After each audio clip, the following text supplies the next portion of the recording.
Pearl Harbor एक ऐसा तारीखी वाक़या है जिसने जंग अजीम दोम बल्कि उसके बाद भी पूरी दुनिया का नक्शा ही बदल के रख दिया।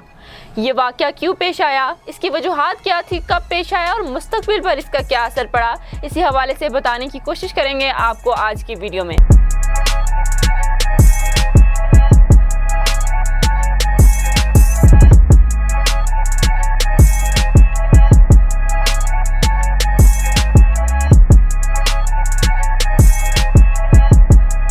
मैं हूं सुंदस रफाकत और आप देख रहे हैं ARP न्यूज़। नाज़रीन, 1853 में जापान ने अपनी कदीम रवायात को पसे पुश डालकर अपनी सरजमीन को आलमी तिजारत के लिए खोल दिया और जापान ने सरमायादाराना निज़ाम का खात्मा भी कर दिया। पॉलिसी में तब्दीली की वजह से जापान में सनत में तेजी देखने में आई। सनत की तरक्की के लिए जापान को खाम माल दरकार था जो कि जापान में ना होने के बराबर था, जिसकी वजह से जापान ने अपनी करीबी मुमालिक में दरांदाजी शुरू कर दी। नाज़रीन, इसी चीज को मद्देनजर रखते हुए जापान ने चीन और उसके बाद रूस के कुछ इलाकों पर कब्जा करना शुरू कर दिया। नाज़रीन, इसके जवाब में बाकायदा 1937 में साइनो जापान जंग का आगाज हो गया। ये जंग जारी थी कि दूसरी तरफ जंग अजीम दोम 1939 में शुरू हो गई। नाज़रीन, जापान ने इस जंग में जर्मनी और इटली को अपना इत्तेहादी बना लिया। जब जंग शुरू हुई तो अमेरिका ने तिजारती मुआहिदे की खिलाफ वर्जी पर जापान को तेल समेत दूसरा खाम माल दरामद करना बंद कर दिया और अमेरिका में मौजूद तमाम जापानी असासे भी मुंजमद कर दिए। जापान के इर्द गिर्द मौजूद बरतानिया और अमेरिका के इत्तेहादी मुमालिक पहले से ही जापान के साथ हालत जंग में थे। दरामदात बंद होने की वजह से वो और मुश्किलात का शिकार हो गए और उसका कारोबारी शोबा भी मुतासिर हुआ और इसके अलावा जंग में मौजूद होने की वजह से भी जापान की मुश्किलात में मजीद इजाफा हो गया। इन मुश्किलात को दूर करने का एक ही हल था कि जापान किसी ऐसे मुल्क के साथ राबता करता या उसका कंट्रोल हासिल कर लेता जिसके पास तेल समेत दूसरा खाम माल भी मौजूद हो। जापान आराम से किसी ऐसे मुल्क पर कब्जा कर सकता था, लेकिन उसकी राह में एक रुकावट थी जिसका नाम था अमेरिका। अमेरिका पहले से ही उस खिते में मौजूद था, ना सिर्फ मौजूद था बल्कि ओहायो पर पर्ल हार्बर के मुकाम पर उसका बहुत बड़ा नेवल बेस भी मौजूद था।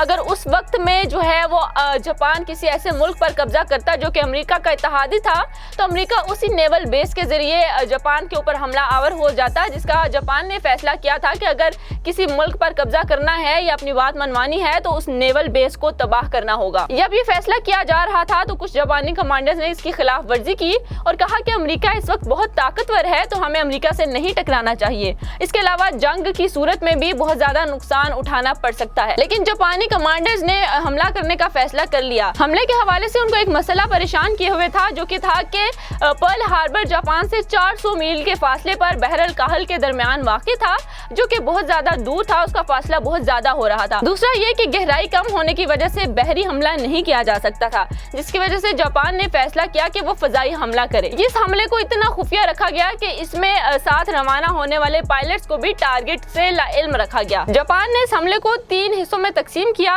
पहला हमला ओहायो जजीरे पर मौजूद अमरीकी फौजी अड्डू को तबाह करना था, दूसरे हमले में जो है वो पर्ल हार्बर को तबाह करना था और तीसरे हमले में वर्कशॉप और फ्यूल स्टोरेज डिपो को तबाह करना था। 26 नवंबर 1941 को जापान का बहरी बेड़ा हमला के लिए रवाना हुआ। उस बहरी बेड़े में 6 एयरक्राफ्ट कैरियर्स शामिल थे जिनके ऊपर 400 जंगी तैयारे मौजूद थे। इसके अलावा 2 बैटलशिप्स और इसके अलावा अबदोजे भी इस हमले में शामिल थी। 7 दिसंबर 1941 को ये बहरी बेड़ा पर्ल हार्बर से 230 मील तक पहुंच चुका था। सुबह 6:10 पर जापानी पायलट्स को टारगेट के हवाले से बताया गया। पहले हमले में 183 फाइटर जेट्स ने हिस्सा लिया। नाज़रीन, हमला होने से पहले अमेरिकी रेडार पर अलार्म भी बजा, लेकिन रेडार कंट्रोलर ने उसको नजरअंदाज कर दिया क्योंकि उसके मुताबिक वो समझा था कि यहाँ से अमेरिकी जहाज गुजर रहे हैं, उनकी वजह से ये अलार्म बजा है और वो अक्सर वहाँ से गुजरते रहते थे, इसलिए वो उसके लिए नॉर्मल सी बात थी। अमेरिका सोच भी नहीं सकता था, उसके वहमो गुमान में भी नहीं था कि यहाँ पर कोई हमला कर सकता है, इसलिए वहाँ की सिक्योरिटी इतनी सख्त नहीं थी और ना ही इसके हवाले से इतना ध्यान दिया गया। जापानी जंगी जहाजों ने पर्ल हार्बर पर 2 हमले किए। पहला हमला आर्मी और फजाइया बेस के ऊपर था, जबकि दूसरा हमला पर्ल हार्बर के ऊपर था।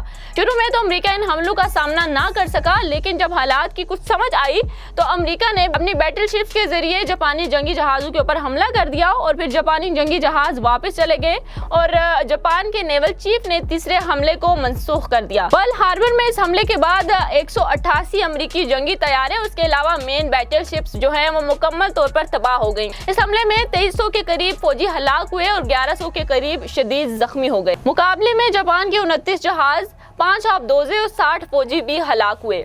नाज़रीन, कहा जाता है कि बरतानिया को इस हमले का पहले से इल्म था, लेकिन उन्होंने अमेरिका को इत्तला नहीं दी क्योंकि पूरा यूरोप जो है वो जर्मनी के हाथों पिट रहा था। बरतानिया चाहता था कि अमेरिका इस जंग में शामिल हो। नाज़रीन, ये भी कहा जाता है कि अमेरिकी इंतजामिया को भी इस हमले का इल्म था, लेकिन उसने भी इसके खिलाफ कोई इक़दाम नहीं उठाए जिससे इसको रोका जा सकता, क्योंकि वो शुरू से ही वर्ल्ड वॉर में शामिल होने का मौका तलाश कर रहा था। इस हमले का अमेरिका ने भी भरपूर फायदा उठाया और इस जंग में कूद पड़ा और बाद में जापान के खिलाफ जंग शुरू कर दी और इस जंग का बाकायदा हिस्सा बन गया। नाज़रीन, बाद में होने वाले एटमी हमले भी इसी जंग का नतीजा थे। ये जंग अमेरिका के इत्तेहादियों के लिए भी बहुत ज्यादा फायदेमंद साबित हुई और फतह की वजह भी बनी, और इस फतह के बाद अमेरिका सुपर पावर के तौर पर सामने आया। नाज़रीन, कहा जाता है कि अगर ये वाकया ना होता तो आज तारीख कुछ और होती। बहरहाल गुजरे वक्तों को नहीं बदला जा सकता। आपसे मुलाकात होगी इंशाल्लाह अगली वीडियो में, तब तक के लिए अपना ख्याल रखिएगा। अल्लाह हाफिज।